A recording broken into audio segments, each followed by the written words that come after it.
Welcome to Know Your Options, the Measured Risk Podcast. The ultimate guide to navigating the volatile nature of the markets while managing risk purposefully.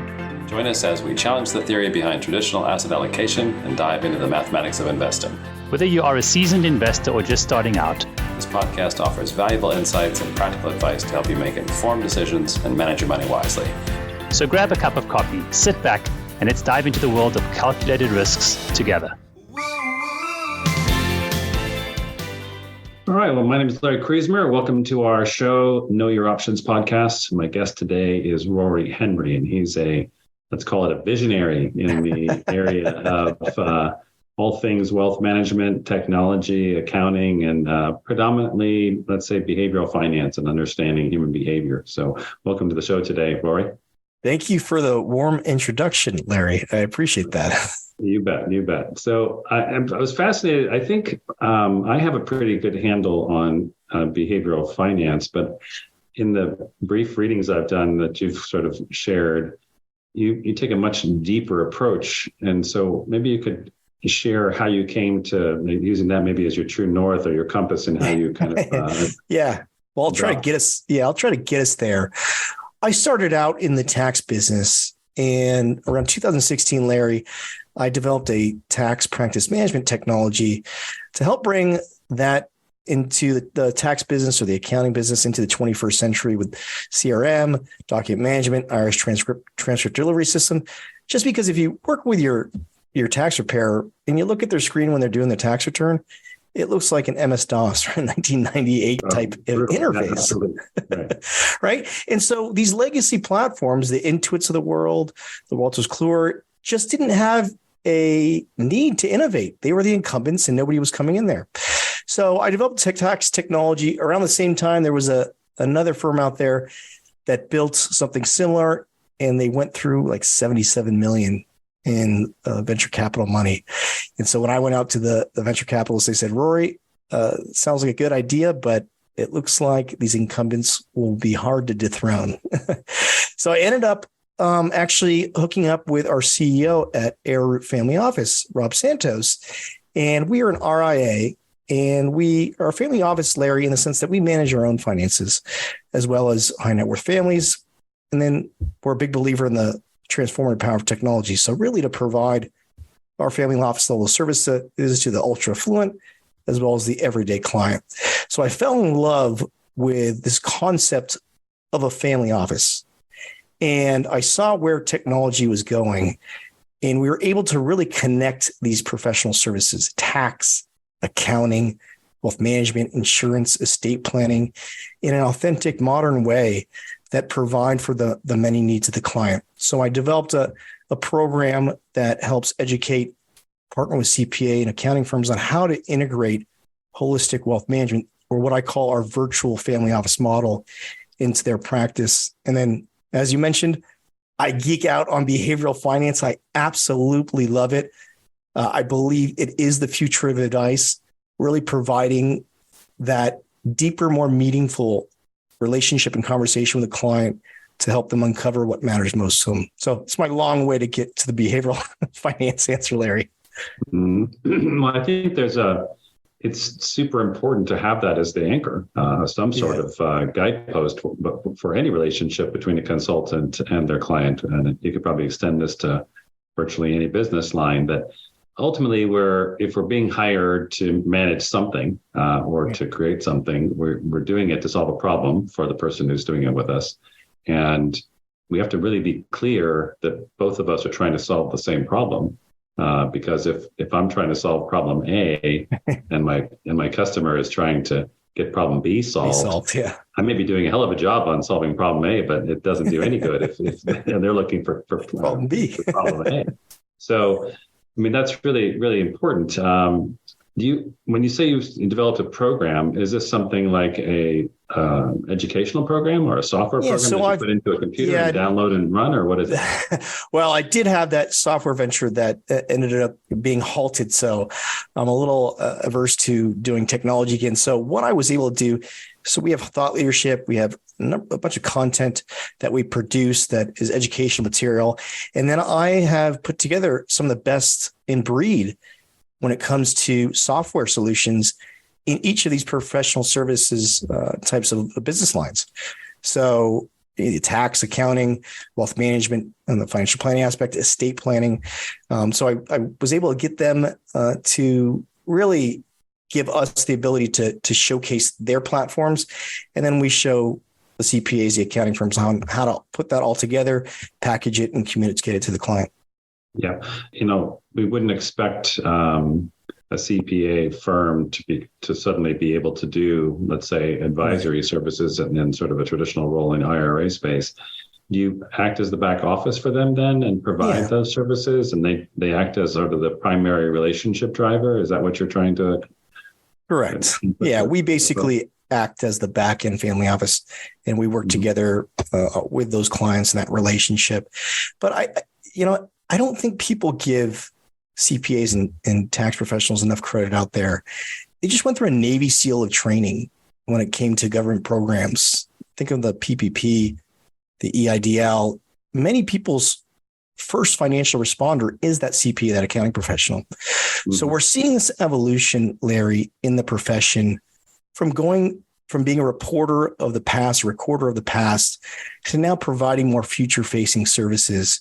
And over the last decade or so, with cloud technology, these accounting firms have gone on to start doing more business advisory. So financial projection and analysis, the real-time data feeds with the banks have allowed them to really tap into small and medium-sized businesses and give them valuable advice to grow their businesses. And so they're just a small step away. Yes, we guide them along the process, but they're just a small step away from integrating the personal financial planning, the wealth management, the insurance, the estate planning, being more holistic, because these two professions should be working with each other. Taxes and effective investments. In my experience, it's a hand-in-hand relationship, because there are plenty of ideas that we might bring to a client that we really have to have a CPA or their tax advisor weigh in on to make sure that we haven't missed anything in the whole process. So do you have, again, I'm just going to go from personal experience. You have some CPAs that just feel like any kind of crossing over in that bridge is just going to be a complete moral, abandonment of ethics, and you can't do it. Yes.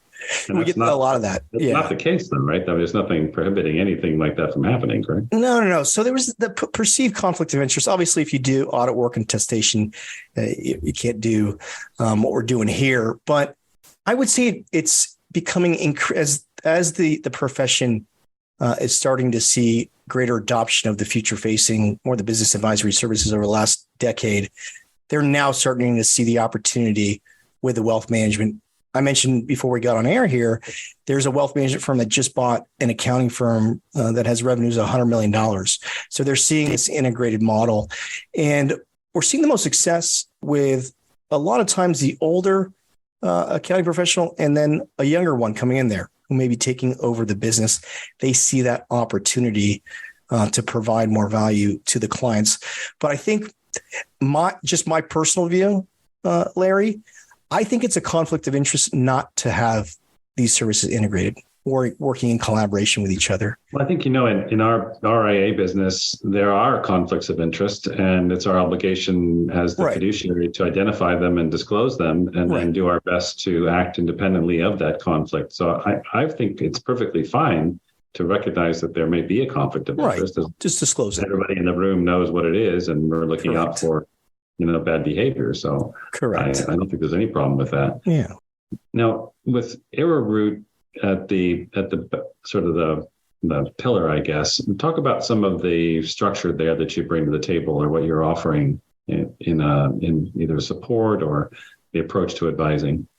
Yeah, that's a good question, Larry. I say, because we are such big believers in technology, it's allowed us to become more efficient with how we operate. Just to give an example, and I'm big on estate planning because I think it's a great way to provide for the many needs of a family. I call it our family office level of care. So for the more simple estate planning type of services, there's a great technology called Trust and Will. And I speak to a lot of accounting professionals who deal with a lot of everyday families out there. And they have a digital platform where you can do a trust for as little as $599, a will for $159. So it's really taking that extra effort, and then you can connect generations as well. Because I think for a lot of accounting professionals and CPAs that I work with, they get clients early on, so they help them form businesses, and many times these people don't have assets. So it's not like a lot of the RIA business where they're high income earners or have assets to invest. They're starting that process early on with that client. And that's why I'm such a big believer in behavioral finance, the human side of advice, the psychology of money. If we can get those people early on, those early business owners, and give them good habits to help them understand maybe their relationship to money better, how they can make better decisions when it comes to their financial choices, I think that just pays dividends down the road. And I don't know if we do a good enough job in the wealth management space of helping out those people in their 20s or early 30s, because look, it's a lack of incentive on our part, right? As far as alignment goes, in fees and assets under management. This, again, you have experience where I don't have experience in this, but I started out my career as a life insurance agent, and it was fascinating to me as a young kid that within just a few minutes of talking to somebody, we have to ask about whether or not they've had any felonies or whether or not they have any sexually transmitted diseases or family history of cancer. It's so personal and so, it felt so invasive. Yeah. But you just literally get right into the business end of knowing all the details about these people. We have such intimate knowledge of people's finances. Yeah, I guess, it's similar because the CPA knows, where the interest credits are coming from and what can glean from that, maybe what kind of capital the person has. But really, generally speaking, the first relationships, you're not providing a balance sheet to your CPA. You're just providing your W-2 and maybe your Schedule C information, expenses and losses. So how do you think that, generally speaking, you make that turn into being that trusted advisor? Because I know the CPAs are. When does that happen, do you think? For the accounting professional part? Yeah, the accounting professional. So, it's baked in the profession. That's why I love it so much, because they have that trust. So what takes probably you and I, Larry, for a regular wealth management client and try to get a prospect to become a client, may take 6 or 7, interviews, touch points. That trust for that CPA, that accounting professional, is already built in. So that's fantastic. I talk about how the accounting profession has an ability to go from most trusted advisor to most transformational advisor. So helping people realize their dreams through growing their business, creating a, nest egg down the road. And so the trust factor really doesn't come into play when it comes to these CPA and accounting clients. What they're very much afraid of or have a difficulty doing is more of the human side, the relationship aspect of communicating. I had a great interview with a podcast guest. Her name's Sue Inquest. She was the head softball coach at UCLA. She's a disciple of John Wooden. And she said, Rory, there's 2 levers in culture. One is cultures are performance driven as well as relationship driven. And the accounting profession specifically are really good at the performance aspect of things, deliverables, KPIs, meeting tax deadlines. What they struggle with more is the relationship side and communicating, understanding, more of the client's values, their goals. So the softer or more personal skills. So that's why I'm really passionate about helping them develop those skills so they can provide more value to clients because they already have that trust. I think it's just a huge opportunity. I wonder if that happens because in a CPA relationship, let's say traditional CPA relationship, a client comes in with the expectation that they are certified by somebody, to certified public accountant, and that they're in the role of really adding up numbers and delivering what is required of them, as opposed to a little more discretionary advice, because there are guardrails. And so there is just this expectation that you know what you're doing, as opposed to some of the financial advisory, because, oh my gosh, the financial advice hat can be as wide as a sombrero or as small as a yarmulke, depending on what you've called yourself or what channel you've been brought up to. But as CPA, it's very defined, and we know what that is. And so that'd be an interesting just thing to explore with people or clients or something. But no, I get it. It's a very trusted profession. So in your role then, are you advocating that, a CPA firm that is, let's say, going through that transition or is looking for, maybe sees an opportunity where they just continue to refer money out? Because that's what was happening with this other person I interviewed recently, where the CPA practice had been in a certain part of town for a good amount of time. And as those clients got older and they sold their businesses, they have a large monetary event that the CPA helps with the taxation and maybe the structure of the sale. And then $5 million or $10 million or $15 million gets handed off to the wealth manager. And that basically was just a tremendous amount of revenue leaving the door, and they just locked it there. So is that's kind of the target or the main story to talk about? Yeah, I am writing an article. It should be coming out shortly, called the CPA flywheel effect. And I talk about how we need to have a death of the referral model. So forever in the accounting profession, they talk about the death of the timesheet because you can't scale time, right? If someone's buying your time in hourly, it's not a way to operate. How can you be efficient? If you're billing someone by time, that works against, your motive to do things quickly. So there's been this huge shift to value-based pricing. And so they call it the death of the timesheet. I think that we need to have depth of the referral model as we move into this integrated solution, because like you said, that relationship, if you're referring that business out, that $10 to $20 million client is worth a lot of money in RIA revenue. And you just let that go out the door. So I say you can bring it in-house, you can start your own RIA within your firm, or you can partner up, take a Series 65, become an AIR, someone like Arrowroot, or Larry, your firm. So, I think that's an opportunity to make it a relationship instead of a referral. And well, let me be clear. Our firm is actually looking for relationships with other RIAs. That's right. I'm sorry. that is based on our wealth management structure, because, and I thought about this before we started talking today, that we've developed a synthetic equity structure that allows us to get exposure to markets, but we do it while we have 85 to 95% of the client's portfolio is in treasuries, and we're able to dial up or down the other 5 to 15%. A very volatile component that actually can drive the whole portfolio.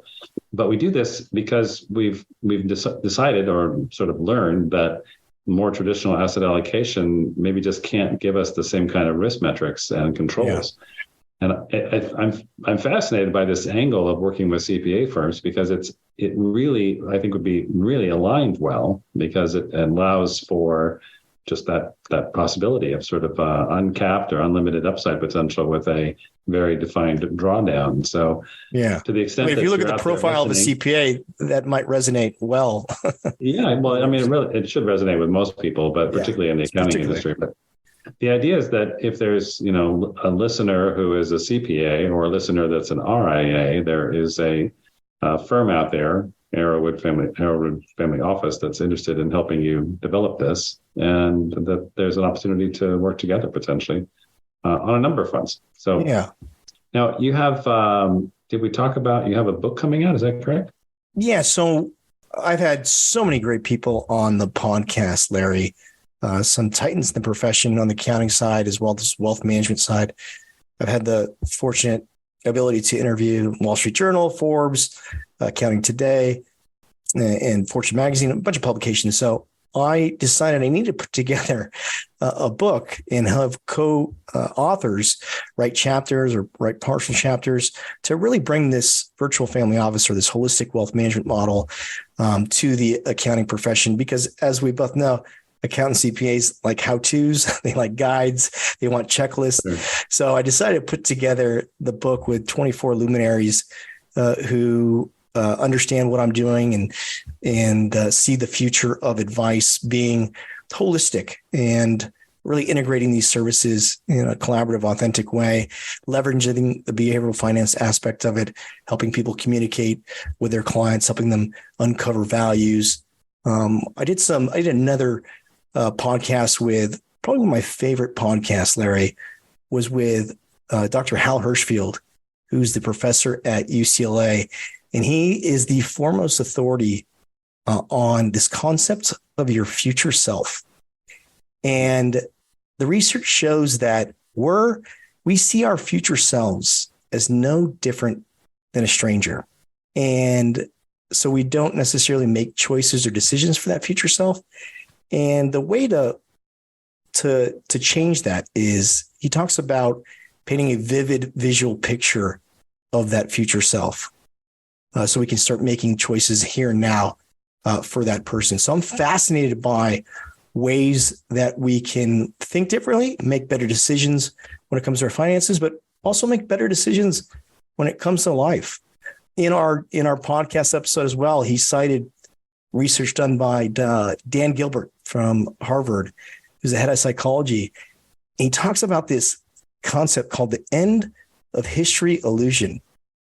And he says that we believe that we've changed a whole lot in the past. So as a teenager, some in our 20s, some in our 30s, we've changed a whole bunch. But we believe that we've kind of grown as much as we really will, and we won't grow that much in the future. And I found it fascinating, Larry, that all the research shows that we will grow just as much as we have in the past, maybe even more. So for me, I'm in my 40s. I just got in my 40s. Growing, I'll grow just as much as it did from 20 to 30 as I will in 40 to 50. So I think that outlook, I kind of went off my behavioral finance tangent, but I'm passionate about it. I think that outlook is something to be optimistic about, saying that, oh my gosh, we can change. And there's opportunity to start over in life if you need to. So I'm fascinated by that, and how we make decisions today may not necessarily make sense for that future person. So it's just some things to potentially think about. Yeah, two things. I think Colonel Sanders is an excellent sort of sample of that future self, and it's never too late to start. I think he didn't even get going in this until his 70s or something. But Bryan Cranston was later in life, I think, or somebody, Harrison Ford, or one of those actors. One of those, yeah. Do you find that like every person is open to this, or do you get like pushback sometimes when you sort of get into I wouldn't call it touchy-feely is too California kind of style, but you are trying to get in touch with emotions and planning and thoughts, and not just, what. Yeah, it might take a second or two, but overall it resonates with people. Because I also had Dr. Chrissy Archuleta on, who is the pioneer when it comes to financial therapy. She started the Financial Therapy Association. She says, Rory, people don't ask themselves what money means to them. Mm-hmm. We rarely have that introspection. Our relationship to money is formed, early in our childhood, and we just don't think about what our relationship towards money is. And so I think if we can help people uncover what matters most, they say that our values shape our goals shape our behaviors, and in turn, our behaviors reflect our values. I also interviewed another thought leader, Brendan Fraser, and he says that goals shift, but values persist. So I think when we help people uncover what matters most to them, to live a meaningful life, that is extremely powerful, because many times they really haven't thought about it or put pen to paper on what they care most about in life. Yeah, well, certainly keeping people on track too when it comes to investing or goal tracking. If you're able to point out, has this changed, or is this 6-week period going to substantially disrupt what the main goal is, then that could certainly be helpful in trying to get people back on track. Yeah. I think that's table stakes now, though, Larry. I think because of technology, we can kind of keep people on track and tell them where they're at. But I think if we anchor with our, more important stuff like values, we're a whole lot more effective in getting people to stay on track and making those necessary behavior changes. And in your role with the firm, what would you describe your day-to-day role in? You've got the podcast. I know that takes. Yeah, I'm the director here, so I'm championing the cause. I'm out there talking about this model. Do work with the advisors here, but I'm more inspirational than anything, and I see an opportunity. We can go in the whole brand identity or unique selling proposition. I believe that with social media, with the ability to get your message out, finding a niche having a personal brand. I think there's just tremendous opportunity for us as financial advisors or CPAs to get your message out there in a unique and authentic way. Because with social media, with what we see on some of those apps, there's a lot of junk out there, for lack of a better words, or lack of a better word. So I think if we can provide resources to people out there to help them grow their businesses, help them grow their wealth, their personal finances, I think that is of value. So, I'm a big believer in helping other advisors out there, help them get their message out. We have a digital marketing and branding arm of what we do here as well, help people do podcasts. And so, I'm also big on that. And so promoting the model really, and then helping other advisors and CPAs, hone their brand and their message and get their voice out there. Yeah, and that's actually, it's almost educational, but that's the passion that you have, is basically touching more lives and helping those people glean more out of the experience. Yeah. So anything that you'd like to discuss that we haven't talked, or a question you think I should have asked? That's a good question. I don't think so, Larry. I think we covered quite a bit. Yeah. Well, fair enough. Rory Henry, he's with AFO Wealth Management Forward podcast, and also Arrowroot Family Office.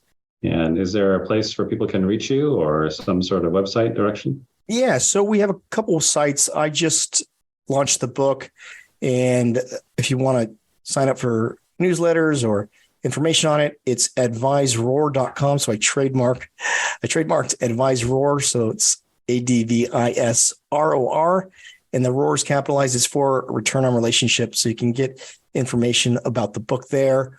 We also have wealthmanagementforward.com. So if you're interested in, branding, getting your message out, website help, we can help with that.